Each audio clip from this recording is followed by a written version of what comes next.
ਇਹ ਜਿਹੜਾ ਮਾਮਲਾ ਨਾ ਅਸੀਂ ਜਿਹੜਾ ਬਗੈਰ ਦੇਖੇ ਮੰਨਿਆ ਦਾ, ਕਸਮ ਬਾਖੁਦਾ ਸਕੂਨ ਜੇ ਇਹਦੇ 'ਚ ਆਫੀਅਤ ਇਹ ਹੈ। ਜਿਹੜੀਆਂ ਤਹਿਕੀਕਾਂ ਤਹਕੂਕਾਂ ਤੇ ਮੇਰੀ ਅਕਲ ਨਹੀਂ ਮਾਨਤੀ ਤਾਂ ਮੇਰਾ ਦਿਲ ਨਹੀਂ ਮਾਨਤਾ। ਤੁਹਾਨੂੰ ਇੱਕ ਰਵਾਇਤ ਸੁਣਾਵਾਂ, ਬੜੇ ਧਿਆਨ ਨਾਲ ਸੁਣਿਓ, ਕਿਉਂਕਿ ਇੱਕ ਨਾ ਫਿਤਨਾ ਪਹਿਲੇ ਵੀ ਸੀ, ਹੁਣ ਜ਼ਰਾ ਮਜ਼ੀਦ ਹੋ ਗਿਆ, ਅਕਲ ਪ੍ਰਸਤੀ ਵਾਲਾ। ਇਹ ਆਖਣਗੇ ਅੱਛਾ ਜੀ सूद हराम क्यों है जी, पैसे वधदे पे ने, सारी दुनिया उसके पीछे चलती है। तुहानू तो पता कोई नहीं, अमेरिका का दूसरे नंबर का जिहड़ा बैंक है ना, बैंक करप्ट हो गया जे, बंद हो गया जे। आपको इस बात का अंदाज़ा नहीं, पिछले साल की बात है। सब तो बहुता कर्ज जिहड़ा ना इस टाइम हैवी USA दे उत्ते जे। तुम्हारी अकल में नहीं आता कि सूद हराम क्यों है। फिर कुछ आखणगे औरत नूं अद्धा हिस्सा क्यों जायदाद च दिता गया है, मर्दां दी हाकमीयत क्यों है।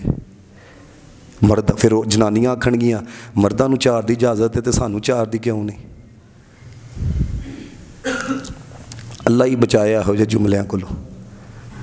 सानूं नहीं इहो जी अकल चाहिदी, जिहड़ी अकल रब रसूल दे मुकाबले च आए ना ही होए तो चंगा है। मैं तुहाडे सामने एक गल रखन लगा वां, लोकां च ना एक गरोह है जिन्हां नूं अहले फतरत आखीदा है। अहले फतरत वो लोग ने कि एक नबी दुनिया तो तशरीफ लै गए होन, दूसरे ने हले आना होए। जिस तरह हज़रत ईसा चले गए, नबी पाक ने आना सी, कई सौ साल का फासला है। इस जमाने जिहड़े लोग ने ना, इन्हां नूं साहबे फतरत आखीदा वे, यानी कि जिन्हां तक दीन का पैगाम ना पहुँचिया होवे। ठीक है, हूँ यह जन्नत च जाणगे या दोज़ख च जाणगे। एक रवायत बयान की गई बड़ी कमाल की, कहते ने कल क़यामत वाले दिन ना इन लोगों को यह जिहड़ा गिरोह हैगा अल्लाह बुलाएगा तो अल्लाह ताला फरमाएगा तुसीं जन्नत च दाखिल होइओ। हूँ इन्हां च भी 2 गिरोह बन जाणगे। एक रब का फरमान सुन के ना तो फौरन ही दौड़ पेगा, एक आखेगा या अल्लाह जो दीन का पैगाम पहुँचिया ही नहीं तो सानू कल ही दोज़ख देना पे। अल्लाह करे कि तुसीं समझो, अल्लाह फरमाएगा फरिश्तो है जिहड़े गए नहीं मेरी गल सुन के फौरन, इन्हां नूं ते वापस लियाओ ना। क्यों?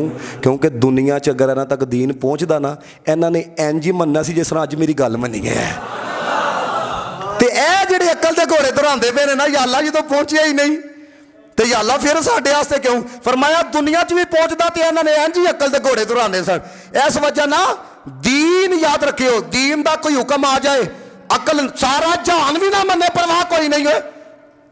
तू सानू अकल नहीं फिरना, सारा जहान भी ना मन्ने, सारा जहान उल्टा होकर लटक जाए। क्या मईशतों की हालत हो चुकी है, आपके सामने ये सारा हाल हो चुका है। सानू दी कोई परवाह। देखो ना, हुसूल इल्म दे 3 जराए ने, किन्ने 3। नंबर 1 हवास।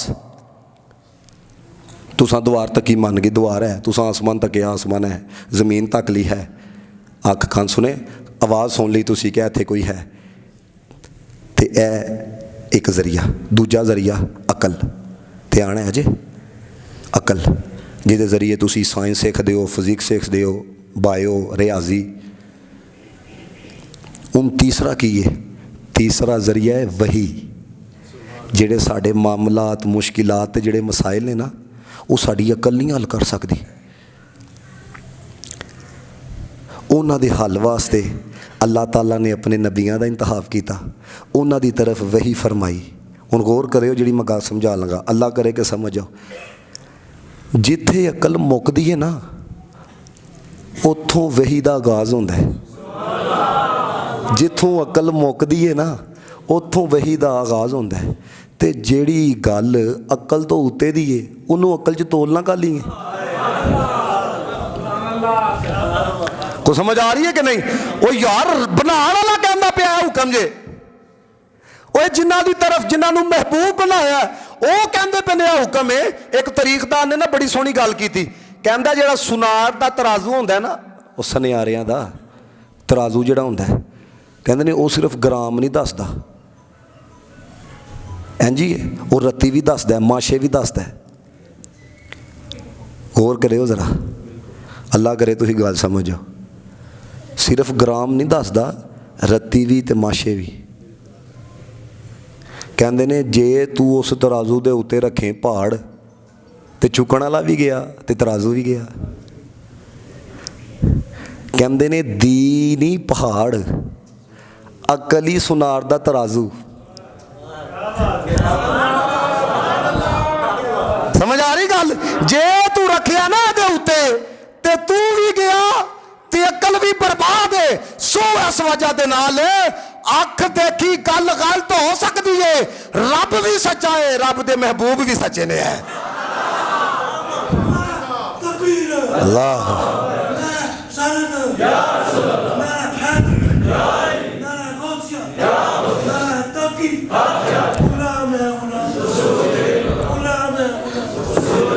को मेरी गल समझ आ रही है? इस वजह ना ये जड़े अज दे लोग निकले दे ने ना, फैलां फड़ के ये करा लो वो करा लो, हैं बच जाओ जरूर। फस फसा के भी तो बाद चो तुसी वापस ही कहना ना रब दा फरमान सच्चा है, तो पहले ही मान जाओ। यह जड़ी अकल परस्त जे ना हैं इस तरह के लोग हूँ, कल अंदाज़ा करो वो कल एक नूं किसी ने सवाल किया, अल्लाह माफ़ी अता फरमाए, कैसे कैसे लोग दीन दे नां ते घपले करते हैं। वो कहता है तुसी सिर्फ ना अल्लाह अकबर अरबी च आखो, समी अल्लाहु लिमन हमीदा अरबी च आखो, सूरा फातिहा अरबी च, बाकी भाएं सुबहान रब्बी अल अज़ीम दी तस्बीह पंजाबी च पढ़ो, सजदे च पंजाबी च पढ़ो, छूट है।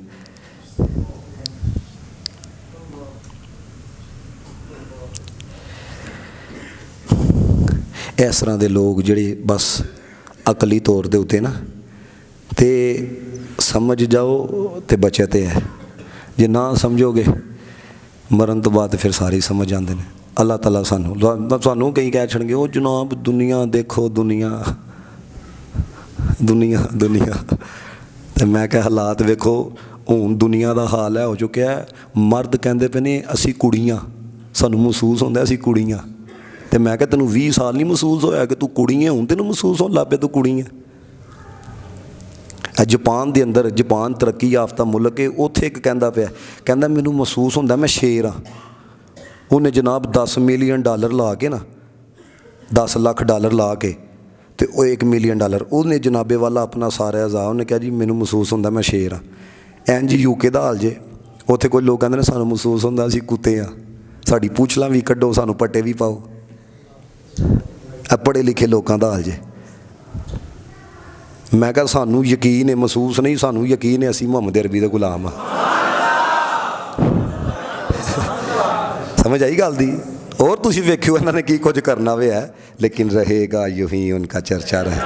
अल्लाह ताला साडा आना कबूल फरमाए। व आखिर दावत अल्हम्दुलिल्लाह।